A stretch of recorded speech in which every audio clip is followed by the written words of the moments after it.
Muchas gracias y felicitar al equipo, sobre todo al maestro William Chalas, por esta organización del Maratón de Humanidades. Creo que es muy oportuno este trabajo y sé que es una ardua labor y sé que vamos a aportar mucho a nuestra comunidad académica y científica. Yo quiero trabajar un tema que está muy candente en nuestra sociedad. Sé que el tiempo no me va a permitir así, exponer todo lo que yo podría exponer, pero sí tengo un objetivo bien definido y es que todos aquellos que nos estén escuchando puedan entender, porque quizás le pasó como a mí, que hace muy poco tiempo conozco cómo es la estructura de un debate científico, que se pueda encontrar una postura elevada en cuanto a lo que sustenta esa teoría o ese enfoque que puede solucionar o dar una idea de una problemática social como es el aborto.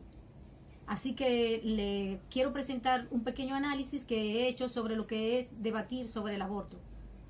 El objetivo de esta presentación es expresar la posibilidad de forma práctica cómo se realiza un debate formal o informal sobre el aborto.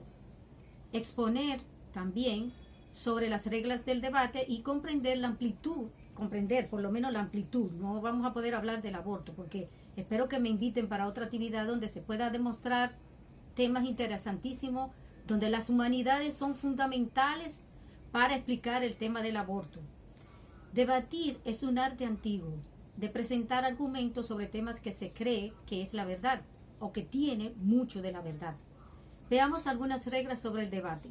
Lo primero es definir la pregunta. Para mí, creo que ninguna persona que vaya a un debate puede estar bien si no se enmarca en un espacio, en un tiempo, lo que es la pregunta que se va a hacer. Además, puede ser que se aclare bien, en el caso del aborto, por ejemplo, que incluye tantas aristas, alguna variable que defina el problema a debatir. Luego, para debatir es necesario definir si es una conversación amigable o formal, porque lo digo porque a mí me han parado en la calle, me han dicho en los pasillos, mira, ¿qué tú crees de esto? No, espérate, vamos a hacer algo formal, vamos a trabajar este tema, porque no podemos decir ideas sin tener un concepto profundo de lo que estamos hablando. Y sobre todo, repito, en el tema del aborto. Un debate formal requiere competencia y capacidad de dar argumentos organizados sobre la pregunta. Se puede debatir de forma espontánea, como hemos dicho, o como parte de un equipo o en forma individual. Existen estrategias y formatos de debates formales e informales que son populares. Y es muy importante seguir la línea del argumento. Y algo que yo veo mucho en los debates que se están haciendo sobre el aborto es que se utiliza las amenazas. En el debate, amenazar no es matar, ni agredir físicamente. Así que en el debate la amenaza entra muy sutilmente y se puede decir, aunque hay un tema aparte para este momento sobre las falacias, pero entra muy sutilmente. Cuando existen malos debates, lo que queda es la defensa del individuo por su situación moral o ética, y no la idea o argumento científico o académico de lo que se está presentando como debate o pregunta. La amenaza, entonces, lo que se hace es un juego entre la ética, o sea, si es confiable éticamente la persona que está hablando o si no es confiable. E incluso se puede decir, o lo he oído, que se argumenta de como que la persona puede estar enajenada, porque se dicen de todo y eso no es correcto. Un buen debate no tiene esos elementos. ¿Qué sí tiene que tener? Tratar de conocer el argumento del otro. Es fundamental en un buen debate tratar de conocer eso, porque es lo que va a dar los elementos para tú poder hacer un buen debate. En el debate no hay ganador, gana el argumento que más responde las preguntas y el que lleva un orden del proceso de conocer la verdad. No es el que más habla el que gana. Gana quien deja un pensamiento definido sobre las posibles respuestas que se pueden dar a una pregunta y a la que está más cercana por los argumentos sustentables. Es necesario presentar el contraargumento y hay que establecer la regla del respeto al otro, además de que tu tesis es muy importante brindar ejemplos que ilustren el motivo de por qué tienes un conocimiento determinado. Otra parte del debate es refutar el argumento de la otra persona, o sea, después de conocer el argumento hay que refutarlo. Luego de haber presentado todo el contraargumento, intentar refutar su argumento con argumentos de sustento, así como la evidencia de los mismos. Y aquí es que quiero decir y dar importancia a evitar las falacias y evitar todo tipo de interrupción, como por ejemplo cuando nos reímos del otro, cuando hacemos gestos. Mire, nosotros que estamos manejando la microexpresión y la expresión corporal, realmente a mí me da mucha pena cuando veo que ellos no cumplen una regla de respeto a través de lo que es la microexpresión. El debate debe ser civilizado e informativo. Eso es lo que más ha pasado en los últimos debates sobre el aborto, que no son informativos, sino que llevan un aspecto contrario entre las personas, no entre las ideas. Y debe evitarse la intimidación. Puedes estar de acuerdo o no con alguien, pero esto no significa que no puedas ser amigos, ni es que el otro, como dije ahorita, es un enajenado. A veces el debate se organiza como la pregunta. Se puede responder de forma afirmativa o negativa. Por ejemplo, en el modelo de debate del Parlamento británico, lo que se forman son equipos para responder a las respuestas positivas, o mejor dicho, afirmativas o negativas, con respecto a la toma de decisiones que se va a tener o para que se vea el pos y el contra de un tema. El equipo que está de acuerdo con el tema se denomina afirmativo y el que está en desacuerdo es negativo. Después de exponer reglas generales sobre el debate, entonces entremos en el tema lo que es el aborto. Al hablar del aborto, etimológicamente nos referimos a ab, que significa sin, y ortus, que significa nacimiento. Estamos hablando de poder nacer o no. Y el poder se encuentra fragmentado en diferentes sectores. En la forma en que vivimos, como hablaba el maestro anterior, esta posmodernidad, esta forma de vida globalista, no nos permite ver dónde está el poder, cuáles son los sectores que se mueven directamente. Entonces, en esta sociedad así, donde los pensamientos políticos de derecha e izquierda, conservador y progres, definen los espacios principales de debate sobre el aborto, abordando los temas humanos y profundos desde fundamentos religiosos, idealistas o no fundamentados científicamente. Entonces el punto de vista de las características del dominio de la opinión pública es lo que domina, y la creación de movimientos sociales en lo que se enfrentan de hecho son grupos sociales. O sea, lo que nosotros vemos son personas enfrentadas, no ideas, no necesariamente son situaciones que van a aclarar el tema o van a profundizar humanamente de lo que estamos hablando.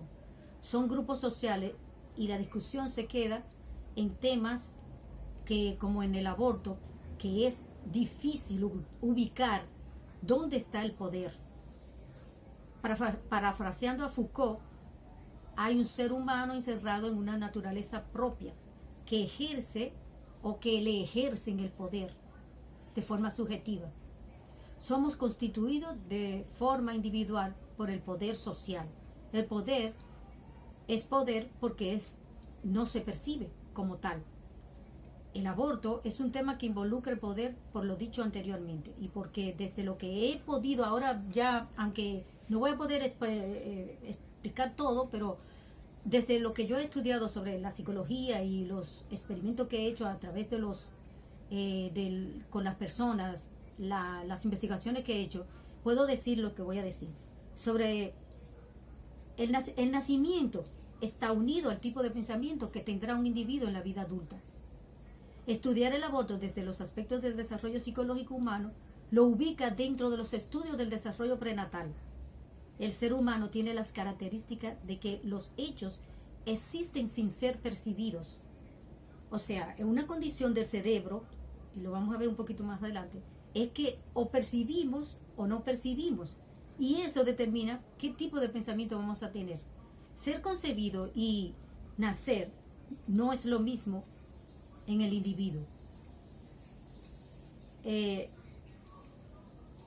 haya percibido o no el nacimiento o la concepción es un aspecto diferente, son aspectos diferentes. La palabra y los hechos a veces no pueden ser percibidos. Por ejemplo, el concepto de concepción y nacimiento propio es uno de los conceptos que fácilmente se le ejerce poder en la que el individuo, para que el individuo pueda construir su propia identidad o su propia personalidad o su propio concepto de sí mismo. El trabajo psicológico a veces consiste en que estos sean convertidos en elementos más simples, que utilicen los mismos mecanismos que se realizan en las pequeñas estructuras biológicas, como si fueran, vamos a decir, por así quiero poner ese ejemplo, como si fueran la vitamina. O sea, la vitamina usted se la toma y hace un efecto en el cuerpo. Así mismo nosotros, para poder dar a entender al ser individuo que tenemos a nuestro al lado, cuando hacemos terapia, es como si fuera la vitamina, o sea, un poquito de lo que es su propio concepto de sí mismo. Entonces, cuando analizamos esos propios conceptos, lo que existe es que no se perciben los derechos humanos en esa persona, o no percibe como derecho humano el del otro. Entonces, eso determina mucho lo que son nuestras posturas sociales o nuestra postura en la discusión y debate de lo que es el aborto. Voy a parar un momentito para decirle que yo he escrito y no lo he podido editar todavía, pero tengo libros con muchos datos sobre cómo nacen las personas y cómo ellas perciben su nacimiento y cómo eso define todos sus parámetros sobre la psicología que él percibe de sí mismo. Y por eso entonces es que digo que es necesario no solo estudiarlo, sino haberlo percibido. Parece contradictorio, pero es así. Por eso, más que nunca hoy, al hablar de aborto, nos encontramos ante una posible contradicción entre etapas del desarrollo cerebral individual y etapas del desarrollo físico y cognitivo, o el origen del pensamiento individual y poder expresarlo a través del lenguaje. Y eso involucra todo un tema neurocientífico. Más que nunca en este tiempo tenemos la posibilidad de estudiar todos los aspectos neurocientíficos del cerebro desde la concepción, diríamos, porque aunque después podríamos explicar qué es lo que pasa, hay vida, no hay vida, siente o no siente, esa discusión que existe en todos los debates o muchos debates sobre el aborto, existe vida. Bueno, yo de mi parte puedo decir que hay academias de otros países donde ya han confirmado que la vida existe, humana. Además, tiene un concepto biológico completo de lo que es el individuo que existe, como por ejemplo todo lo que tiene que ver con la sangre, el ADN, la reacción. Y yo, a todo lo que ustedes puedan saber sobre eso, que ustedes lo podemos después presentar, no es el tema, pero yo le agrego que el temperamento existe desde la misma concepción y se va estructurando la expresión de este más tarde. O sea, pero de que existe el temperamento, o sea, los términos psicológicos fundamentales del individuo existen desde la concepción. El temperamento, que va unido a todo lo que el individuo recibe de papá y mamá, o sea, los estímulos que recibe. Hay unos temas que no vamos a poder desarrollar aquí, pero que sí quise presentar esta exposición porque quiero empezar a que la gente y nosotros los que tenemos la voz sobre la ciencia y sobre todo, en este caso la psicología, pues que empecemos a pensar y a debatir sobre esto. Suponemos que después del óvulo y el esperma unido existe un periodo crítico, ya que se puede percibir todos los estímulos que definen la personalidad y no poder expresarlo. Una etapa de cerebro humano en formación. Yo, en mis libros, le llamo a esta etapa cerebro humano, o sea, cerebro en formación. Y también digo que una de las cualidades fundamentales del óvulo y el esperma juntos es que nada más no guarda un aspecto sexual, sino también el cerebral. O sea, lo que estamos hablando, lo cognitivo, lo neurolingüístico, lo neurológico, todo está dentro del óvulo y el esperma fecundado o en la concepción. Esto yo lo he trabajado a través de percibir datos de los individuos por los dibujos. Hay algo importante que yo desarrollo en esta teoría, y es que ya McLean, un gran científico que ganó el premio Nobel, pues ha presentado lo que son los cerebros, los tipos de cerebros que vamos desarrollando evolutivamente en nuestra concepción de la vida. Pues es el cerebro reptiliano, el límbico y el de la corteza cerebral. En este aspecto es muy importante saber en qué etapa está, en qué momento evolutivo se encuentra la posibilidad de que se dé un aborto. El individuo que estamos estudiando, o la persona, o lo que usted quiera poner. Yo digo que sí, que hay forma de saber que hay vida, porque si no, no se guardaran el óvulo y el esperma para hacer un individuo que nosotros queremos, que lo guardamos in vitro o hacemos el individuo in vitro, por lo tanto hay vida. Y esas son las discusiones que se dan más grandemente. Yo sé que ya casi se me está acabando el tiempo, y es por eso que creo que ya estamos en la pregunta, si quieren, o como ustedes me digan, seguimos o no. Bueno, yo... Entonces, sí. tómese aunque sea un minuto o dos para que termine de sintetizar algunas de tantas ideas que usted ha traído esta mañana, para que pasemos entonces a las preguntas. Bueno, lo que yo sí quiero exponer es que el abordaje del tema del aborto es muy amplio, como dije anteriormente, y que también está basado en no solo, yo lo expongo desde mis estudios a nivel de lo que yo soy, que es psicóloga. Y entonces, por ejemplo, yo he estado estudiando este tema y veo que lo que se presenta como estudio, por ejemplo, en nuestro país, hace unos años, presenté un estudio, y lo que veo es que se estudian estadísticas, pero no estudiamos en sí. El aborto no se puede estudiar. El aborto entra dentro, no se puede estudiar como nosotros estudiaremos otras variables. Sí se puede, pero entra dentro de las variables que para lo que yo he percibido dentro de lo que son los conceptos de los individuos, entra dentro de lo que es la percepción de muerte.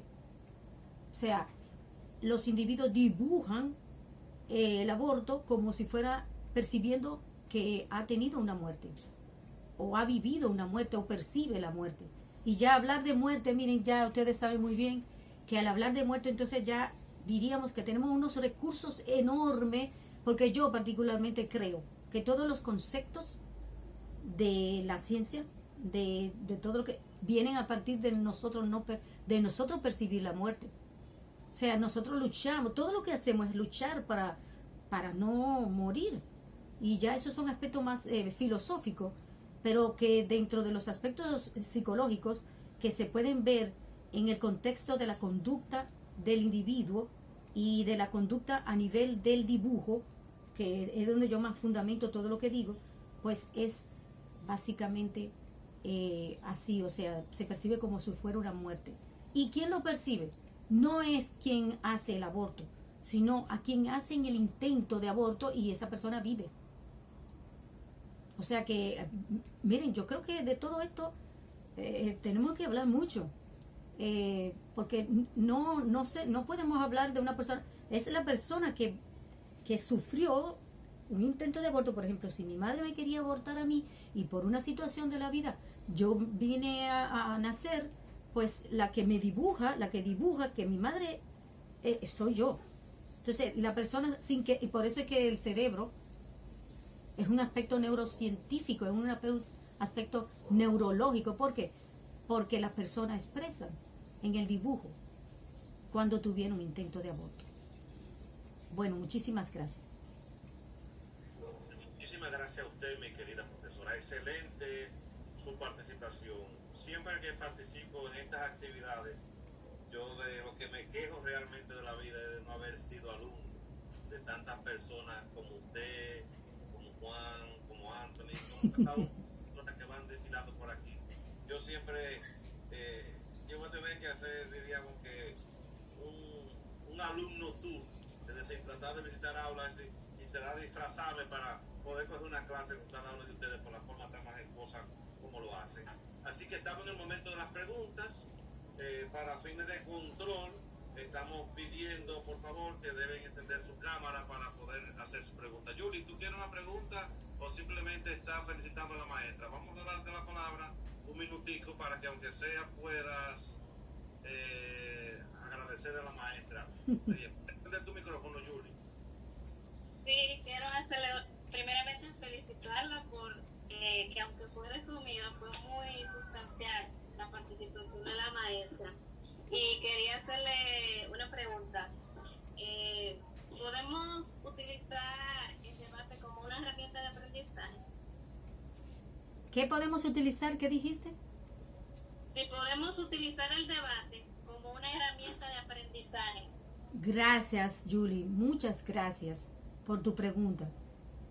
Precisamente el ideal es que no se convierta en algo morboso y que la persona, en vez de estar alterada, viendo quién es que se altera más, quién es que dice más, pues mejor, dice más cosas que no tienen nada que ver, pues es que nos formemos. Y yo creo que el debate debe ser para la formación académica sobre todo. Pero claro está, nosotros, lo que somos de la academia, deberíamos de tener como norma, bueno, no es que seamos tan rígidos, pero sí como norma, que nuestro niño de 5 años nos diga una opción o un pensamiento o una idea, y usted pregunte y diga cuáles son tus razones de...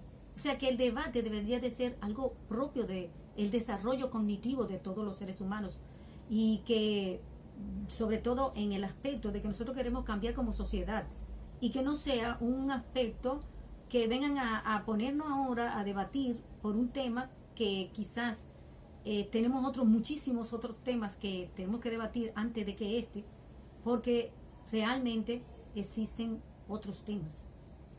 Entonces, así creo que es bastante informativo, debe ser llano, y debe ser también libre. Lo más importante de la exposición es que sea libre y que sea permitido. O sea, la expresión, todo debe ser permitido, porque realmente todos tenemos alguna manera la razón. Bien. Muchísimas gracias, profesora María Esther Camacho. Muchísimas Gracias.